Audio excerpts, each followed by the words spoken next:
So we've been talking a lot about edtech, and we're not just going to talk about that. But obviously, I love edtech, but I also love when people game the system.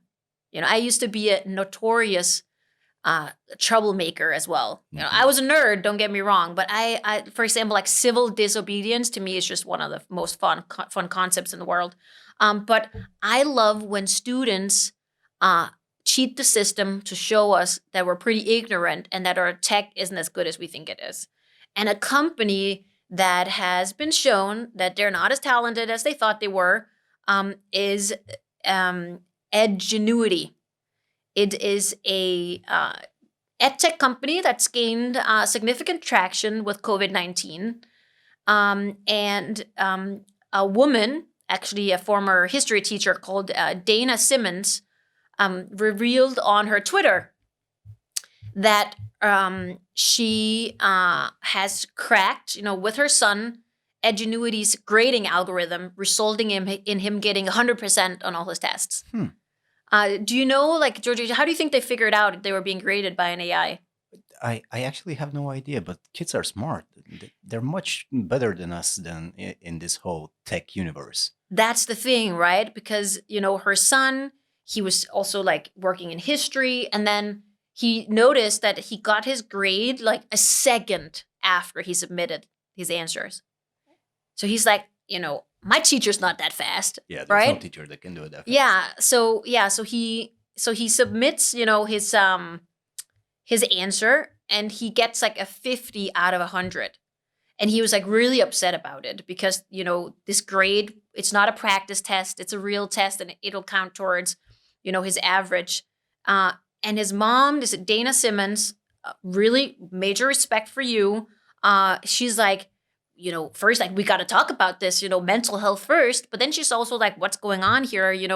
Can you tell me like what happened? And he's like, well, I submitted this written answer. And then like a second later, I got this 50 out of 100. And she's like, that seems odd. I'm not going to answer that fast. And then she looks at her son, do a couple more assignments. And then, she looks at like Edgenuity share, like the answers afterwards. And then she realizes that it's AI algorithm that scans for like keywords.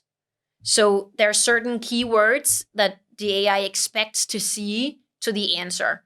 So they decide to see if they can like get 100, not by like writing a beautiful, coherent essay, but by just gaming it and doing this kind of word salad, where you're just saying like super fancy words, like a tech startup that's like, we work with NLP and AI and machine learning and IoT. Like they were doing it like that, like you and me when we're bullshitting investors, right?